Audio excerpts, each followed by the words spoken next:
Bapak, Ibu, saudara-saudari, adik-adik, anak-anak sekalian yang saya kasihi, mari kita renungkan bacaan Injil pada hari ini, Sabtu 23 Oktober 2021. Bacaan Injil diambil dari Lukas bab 13 ayat 1 sampai dengan 9. Tuhan Yesus mengatakan demikian. Tetapi jikalau kalian tidak bertobat, kalian semua pun akan binasa dengan cara demikian. Bapak, Ibu, saudara-saudari terkasih, bertobat itu memberi hidup kepada kita. Bertobat itu memberi harapan supaya kita sungguh bisa masuk ke dalam kerajaan surga. Tetapi bila orang itu tidak mau bertobat, tidak mau menyesali segala dosanya, dia akan binasa karena dosanya itu. Dosa membuat manusia binasa. Bapak, Ibu, saudara-saudari terkasih, mari kita sadari diri kita supaya kita ini jangan terus berbuat dosa, tetapi terus berbuat baik dalam hidup ini, berbuat kasih dalam hidup ini. Mari dalam hidup kita ini, kita ada kalanya perlu berhenti sejenak dan melihat ke belakang ke dalam diri kita yang sudah kita lakukan, apa yang saja yang sudah kita lakukan. Dan ada kalanya kita dengan rendah hati mengatakan kepada Tuhan, Tuhan, saya sudah salah jalan, saya sudah keliru ini. Saya sudah berapa banyak berbuat dosa. Saya sudah berapa banyak menyakiti orang lain.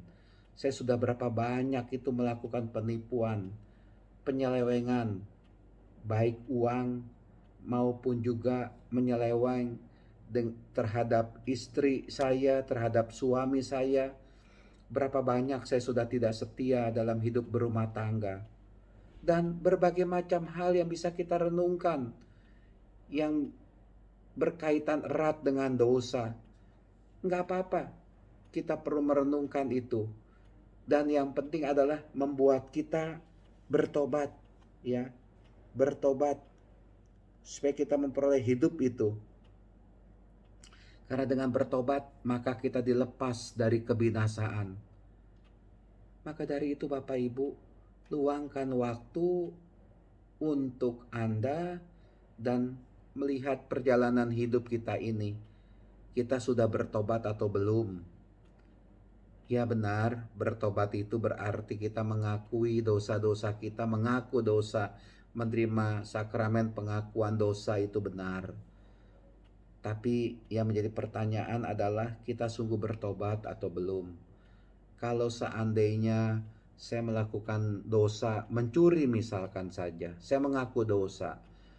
Tapi setelah saya mengaku dosa, entah lusa, entah minggu depan, saya mencuri lagi. Apakah itu sudah bertobat? Silakan kita tanyakan ke dalam diri kita masing-masing.